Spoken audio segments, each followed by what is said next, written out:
2024లో Davos పోయారు, 2025లో పోయారు Davos.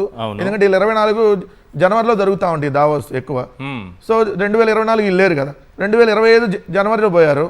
అక్కడికి వెళ్తే 0 పెట్టుబడులు. అంత మీడియా అంతా అడుగుతున్న ఆంధ్రప్రదేశ్కి పెట్టుబడులు ఎందుకు రాలేదని. సడన్గా చంద్రబాబు నాయుడు గారు వచ్చి ఏం చెప్పారు, ఎవరు చెప్పారు దావోస్ వెళ్ళింది పెట్టుబడులు పెట్టాను కానీ మీకు చెప్పామా? దావోస్ అనేది ఏంటి అన్ని దేశాల కంపెనీల ప్రతినిధుల్ని ఒకే చోట కలిపే నెట్వర్కింగ్ సమావేశం అది. సో మీరు ముందు నెగిటివ్ ఆలోచనలు మీడియా వాళ్ళు మానుకోవాలి. దావోస్ అనగానే ఏదో లక్షల కోట్ల పెట్టుబడులు వచ్చేస్తాయని ఇట్లాంటివన్నీ మీరు అపోహలన్నీ మానుకోవాలి.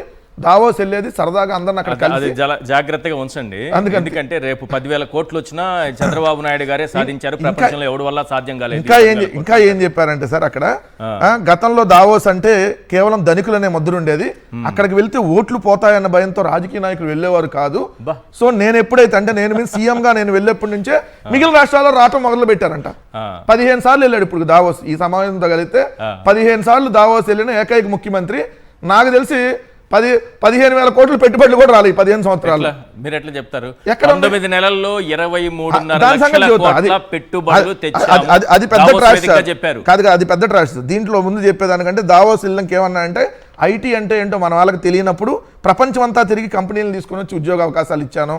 మొన్న దావోస్ వెళ్ళిన తర్వాత చంద్రబాబు నాయుడు గారు ప్రెస్ మీట్లో ముఖ్యాంశాలు ఈ మిస్ అయితే కష్టం.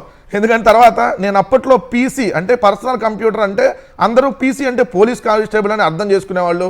దావోస్ వాళ్ళు కూడా అక్కడ వాళ్ళకి ఇంగ్లీష్ మాట్లాడటం రాకపోతే లండన్ నుంచి ప్రొఫెసర్లు రప్పించి ఇంగ్లీష్లో నైపుణ్యం ఇప్పించాడు దావోస్ వాళ్ళకి.